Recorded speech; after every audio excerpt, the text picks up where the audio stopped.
شهرداری واساگا بیچ، بلندترین ساحل آب شیرین در جهان، نصب چادر 4 طرفه که توش دیده نشه رو در سواحل این شهر ممنوع کرد. In council on Monday, the town of Wasaga Beach passed a motion formally requesting that the province prohibit any enclosed temporary structure on the beach in a similar fashion that the town bans four-sided tents on its municipal property. اگه فکر میکنید خدای نکرده داستان گشت ارشاد و مسائل ناموسی و اینا هستش، نه کاملا اشتباه فکر کردید. با ما باشین تا بریم ببینیم چی شد که اینجوری شد.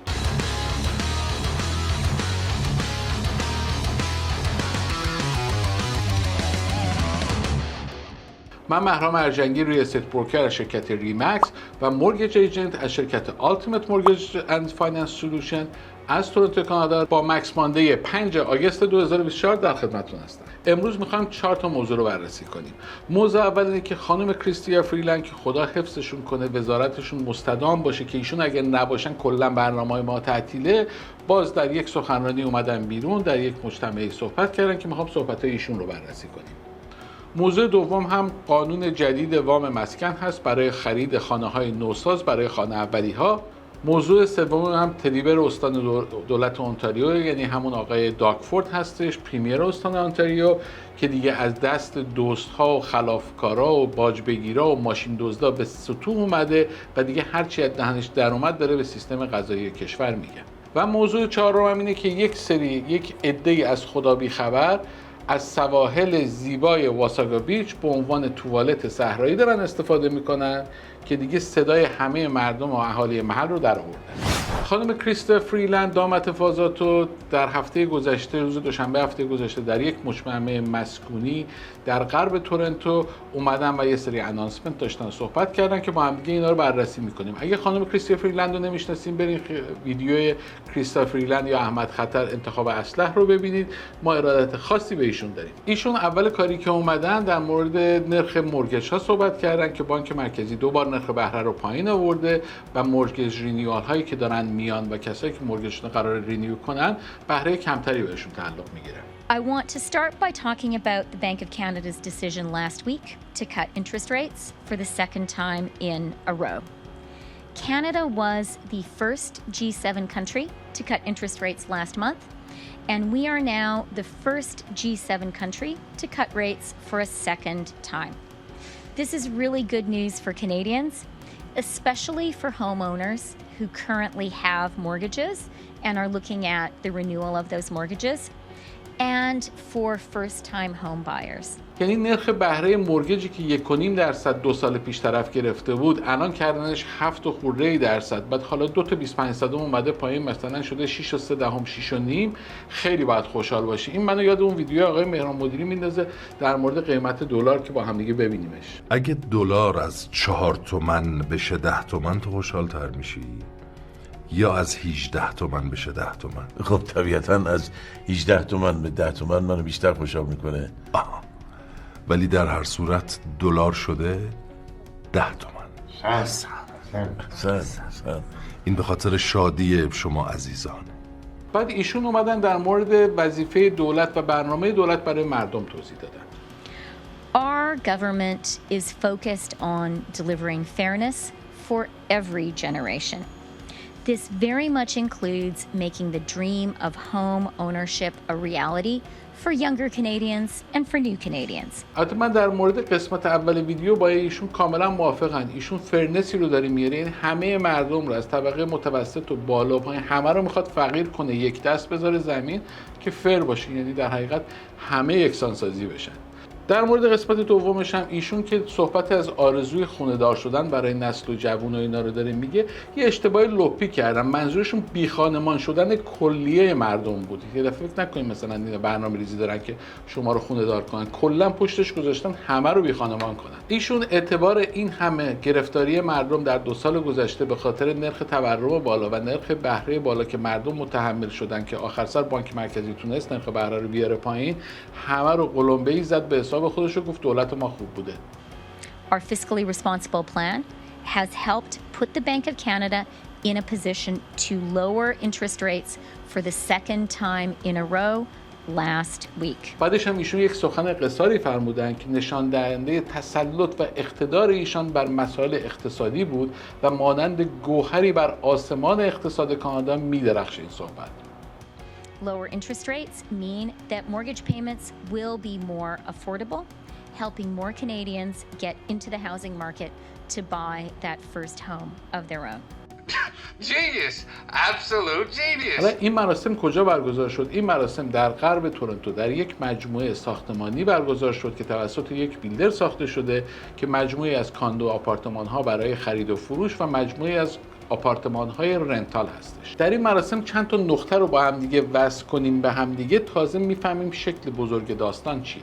در مراسم افتتاحیه یک نفر از طرف بیلدر که در حقیقت کمپانی کانسپت پراپرتیز اومد و شروع کرد صحبت کردن و گفتش که این مجموعه رو ما ساختیم و فاز آخرش رو سال 2025 تازه میخوایم لانچ کنیم و کلی هم دولت پول داده، 70 و چند میلیون دلار هم مثلا آخرین قسمت پولی که دولت داده برای ساخت خونه‌های رنتال. Our goal is to launch that project, 2 towers, in sometime in 2025. I'm pleased to tell you that this building includes 70 affordable rental homes, due in large part to $7.6 million in financial incentives from the City of Toronto and a $73 million construction loan from the federal government, and that was through the CMHC's Rental Construction Finance Initiative program.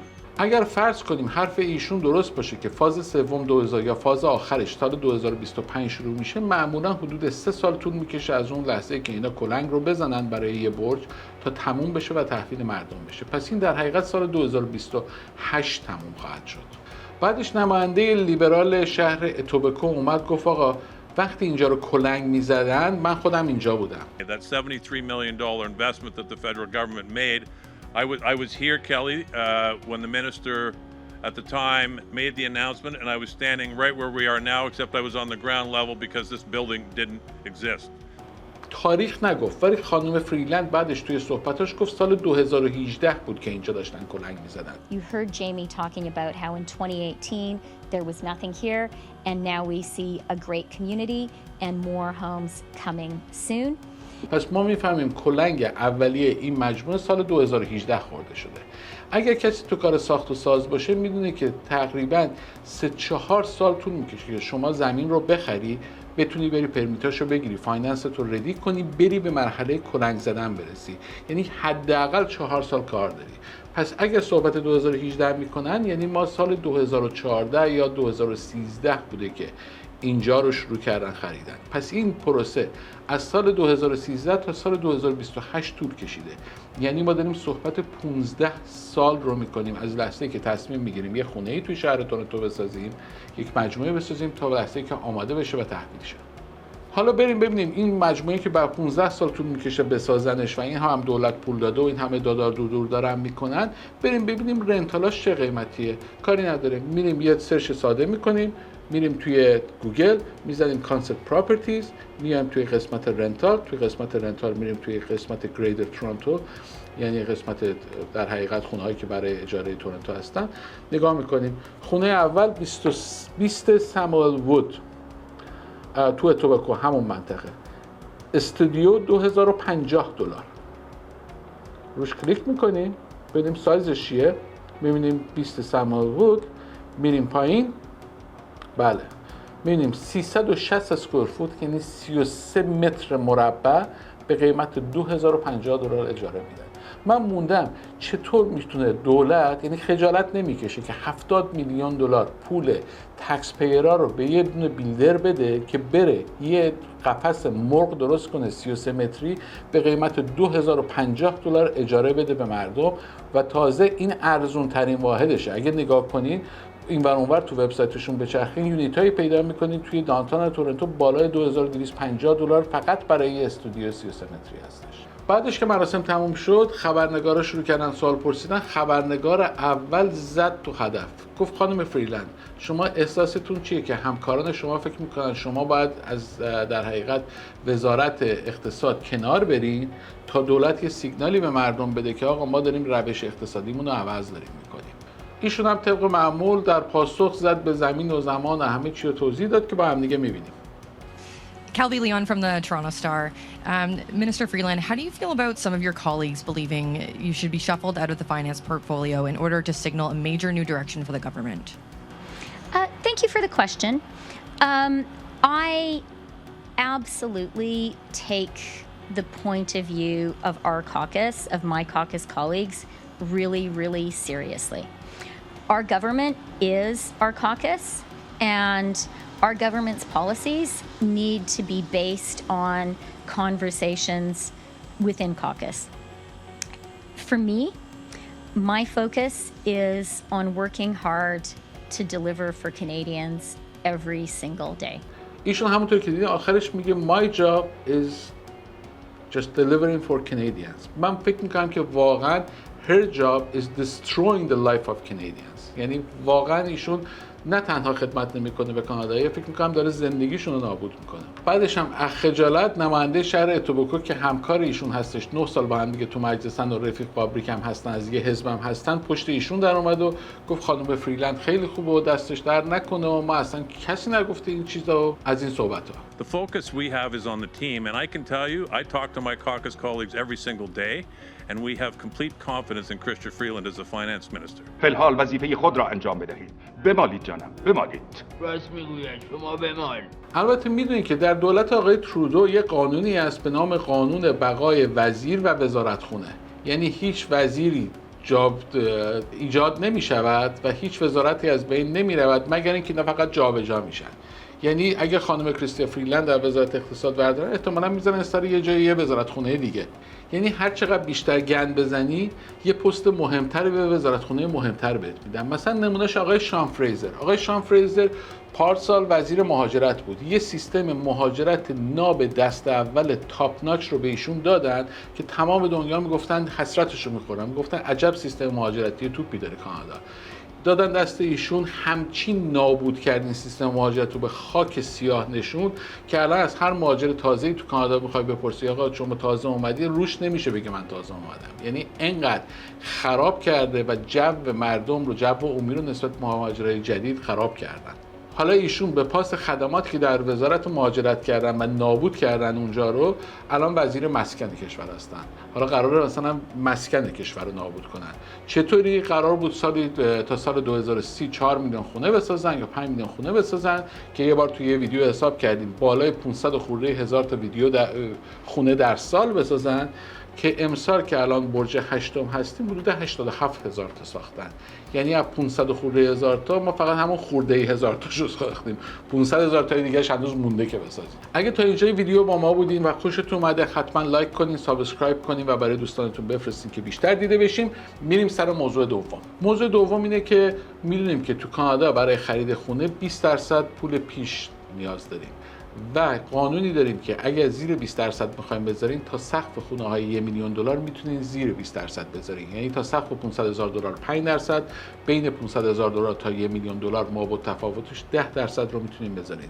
یعنی برای خونه 1 میلیون دلاری شما حداقل باید 7.5% بذارین. حالا برای اینکه این کارو بکنین باید مورگیج اینشورنس میگرفتین. یعنی یک کمپانی به نام CMHC میومد یه دونه مورگیج اینشورنس به شما میفروخت که مبلغش هم کم نیست، چندین هزار دلاره که شما بتونین وام مسکن زیر 20% بگیرید.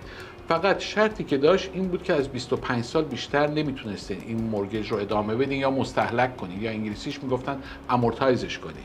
حالا چیزی که جدید دولت داده بیرون اینه که کسایی که میخوان خونه نوساز بخرن و برای اولین باری که خونه دارن میخرن، خریدار بار اولی هستن، با 10% پیش پرداخت میتونن خونه نوساز بخرن و تا 30 سال امورتایزش کنن.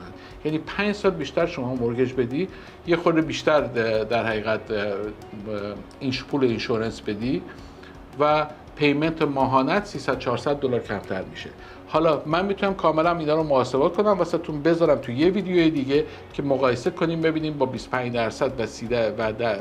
با 25 ساله و 30 ساله تفاوت این مورگیج‌ها چقدر میشه. اگه دوست دارین برام کامنت بذارین که یه ویدیو برای این داستان به صورت مجزا بسازیم.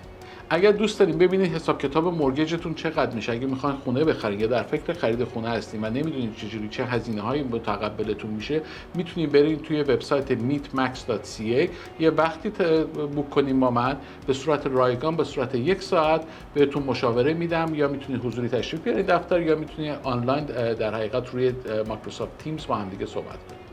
مورد سوم اینه که آقای داگفورد پریمیر استان اونتاریو رفت 5 تا هلیکوپتر خرید، گفت آقا اینو میدم دست پلیسا که برن هر چی دزد و قاچاقچی و ماشین دزده هر کی میره تو خونه مردم دزدی میکنه بگیرن بیارن تحویل بدن به دادگاه.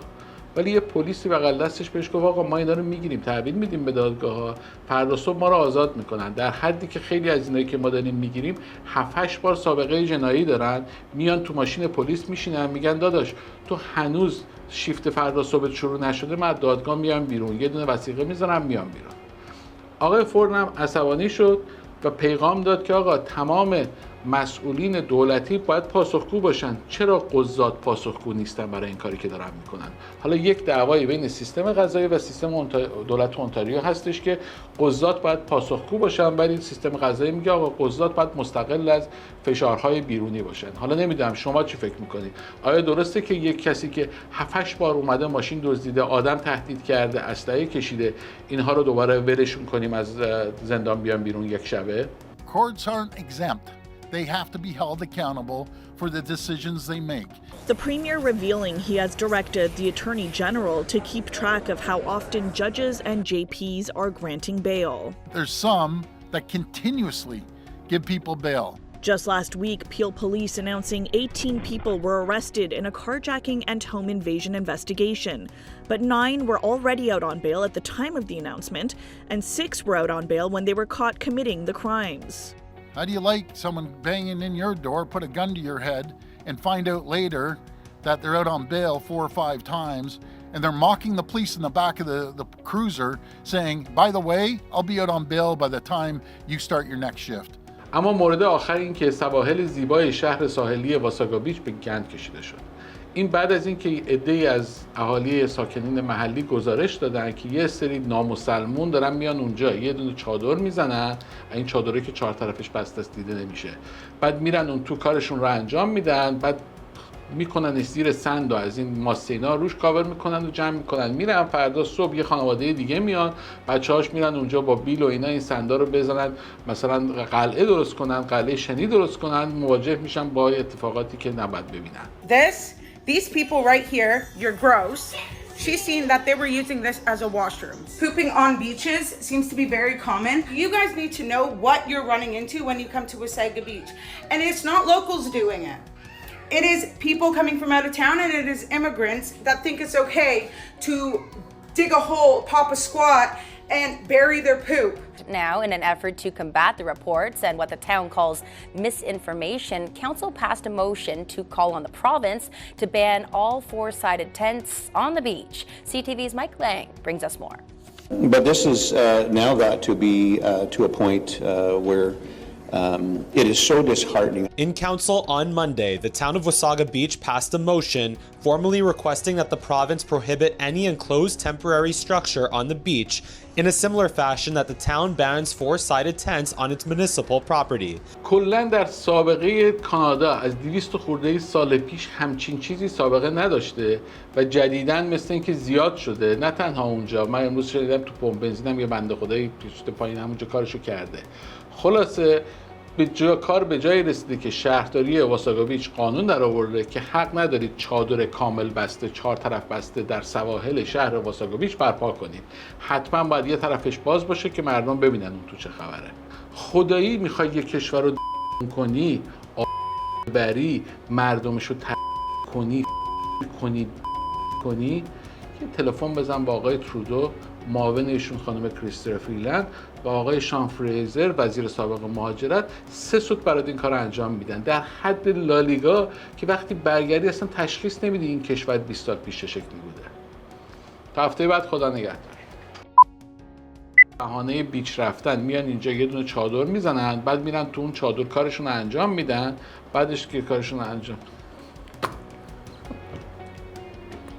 نمیدونم که